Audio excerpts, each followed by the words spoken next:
Thank you very much, Mr. President and Majority Leader. My dear colleagues in the Senate, I rise today to submit to this August Chamber Committee Report number 2, sponsoring here with Senate Resolution 139 entitled Resolution Concurring in the Ratification of the Letter of Agreement on Narcotics Control and Law Enforcement between the Government of the Republic of the Philippines and the Government of the United States of America. Ang mga dating adik nagbalik loob sa pagiging adik. Yung mga dating takot, ang lalakas na ng loob. Ang mga pusher, di na nagpo-push back. Ang mga user, himbis gamutin, binigyan ng alibay. Durog na ang Pilipinas. Marami na naman durugistang Pilipino. Marami na naman nakawan dahil naghahanap ng pantustos sa bisyo nila. Laganap na ulit ang krimen dahil laganap na ulit ang droga. Hi, happy days are here again. Ang pinaghirapan linisin ni Presidente Duterte, linamon at linaklak na ng mga buwaya. Buwayang walang kabusugan. Matapos ni Presidente Duterte dalhin sa hustisya ang mga kriminal, matapos niyang dalhin sa rehab ang mga adik na gustong magbago. Ayun, siya naman pala ang dadalhin sa The Hague. Fortunately, the country has had help in the war against drugs, namely the 2011 Letter of Agreement or LOA on Narcotics Control and Law Enforcement between the U.S. and the Philippines. Oo, kailangan natin lahat ng tulong na pwede nating makuha. Pero kung ang sarili mismo nating bansa ay lango at lulong sa nakakaadik na katiwalian, paano tayo gagaling? Gayong mas gusto pa ng ilang mga politiko na wala sa wisyo ang taong bayan para mapagpatuloy nila ang kaadikan sa kapangyarihan. Dalawa lang ang kapalaran ng mga mata sa lipunan: mamuti sa gutom o mamula. Dahil dito, hinihiling ko ngayon ang inyong pahintulot at sang-ayon sa ratifikasyon ng LOA or Letter of Agreement on Narcotics Control and Law Enforcement hinggil sa pamahalaan ng Republika ng Pilipinas at ng Estados Unidos ng Amerika. Maraming salamat, Ginoong Pangulo at mga mahal kong kasamahan. Majority Leader. May we recognize Senator Bato de la Rosa to co-sponsor the speech, Mr. President, or the resolution. Senator Ronald Bato de la Rosa is recognized. Thank you, Mr. President. Good afternoon, Mr. President and distinguished colleagues. I rise today to co-sponsor the resolution concurring the ratification of the Letter of Agreement on Narcotics Control and Law Enforcement, or LOA, between the Republic of the Philippines and the United States of America. Mr. President, nagdudulot ng walang awang pagkasira ng kinabukasan ng ating kabataan, ng ibang pamilya. I have seen this happen more times than I can count. Kaya para sa akin, anumang kasunduan na makatutulong upang dagdagan ang ating kakayahan, labanan ang illegal na pamamagitan ng training, equipment, o rehabilitation programs ay dapat lamang nating suportahan. The Philippine government has been supporting this LOA for 14 years.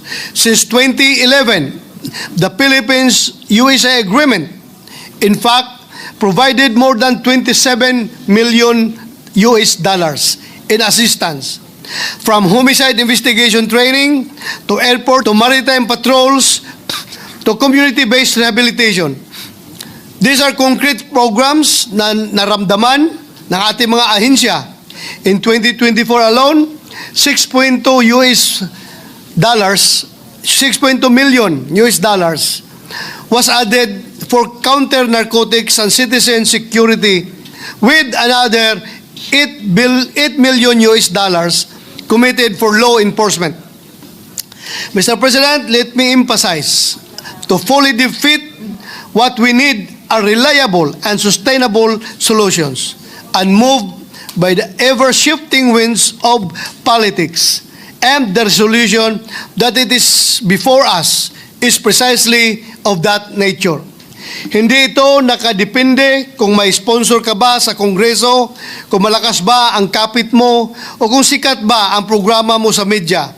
This is sustained support anchored on a binding international agreement that directly helps our frontline agencies like the PNP, PDEA, DOJ, DILG, even DOH in the rehabilitation side.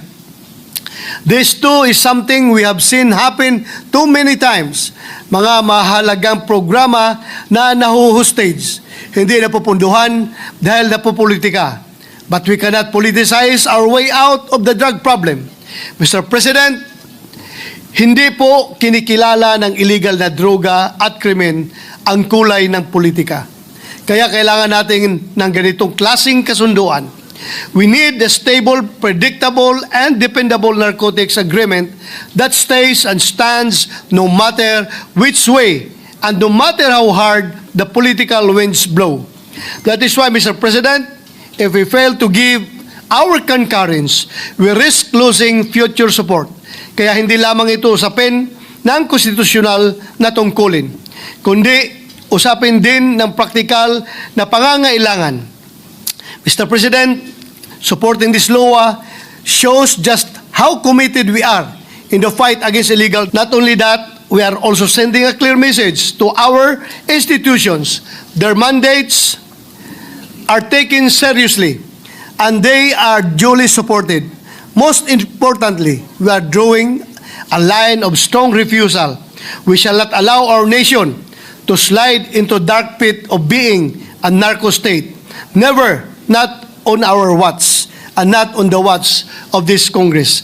Mr. President, I just would like to share to the body patungkol itong mga letter of agreement between US and other nations. I was able to visit Colombia when I was at Chief PNP. And sila po ay merong existing law with the US government patungkol sa pagsuporta ng US government doon sa kanilang at kung makita mo po, Mr. President, ay ikaw ay you will feel the envy dahil nga yung kanilang kumbaga sa atin yung kanilang yung ating PN group or sa kanila, equivalent doon ay yung Directorate for Anti-Narcotics under the Colombian National Police ay tinulungan po ng USA ng napakaraming suporta. They were given about,